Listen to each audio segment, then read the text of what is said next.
The Pharisee's problem wasn't that he had disciplined himself, it was that his righteousness became a reason to look down on another person. Jesus contrasts him with the person who simply says, God have mercy on me, a sinner. That is an extraordinary warning for anyone becoming increasingly self aware, because self awareness can produce either humility or self righteousness. Number 18. There is a dangerous paradox here.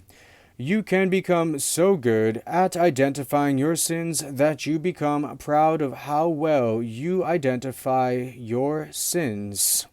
That's the trap. You might think, I notice motives that other people don't even recognize.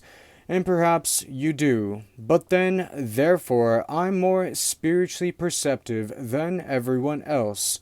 And suddenly, the thing that began as humility has become pride. Jesus would probably have a great deal to say about that.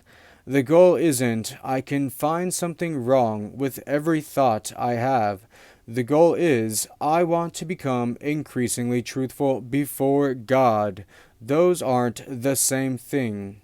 Which is why I try to lean on having a loving relationship with the Father, and why the Father cannot simply be a spiritual force, as I said in a previous video, that He is a loving spiritual Father. Because when you love something, you're willing to go and do things out of love, and it's harder to have something turn into pride when you're doing it from the heart and from genuine care for someone else. So that is what I do. Number 19, your openness and honesty with God. This part of what you described has a very strong biblical foundation. Proverbs says, whoever conceals sin doesn't prosper, but whoever confesses and renounces it finds mercy. And John 1 says, confess your sins, and God is faithful to forgive and purify.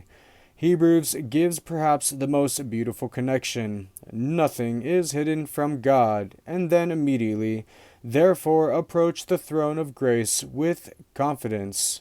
Notice that God already knows everything, so confession isn't informing God, it's stopping the hiding. That's why your observation, things became easier to identify when I had nothing left to hide, makes profound biblical sense. And when it comes to professing sins and being purified and repenting, you have to make a change. You can't just go back to doing it.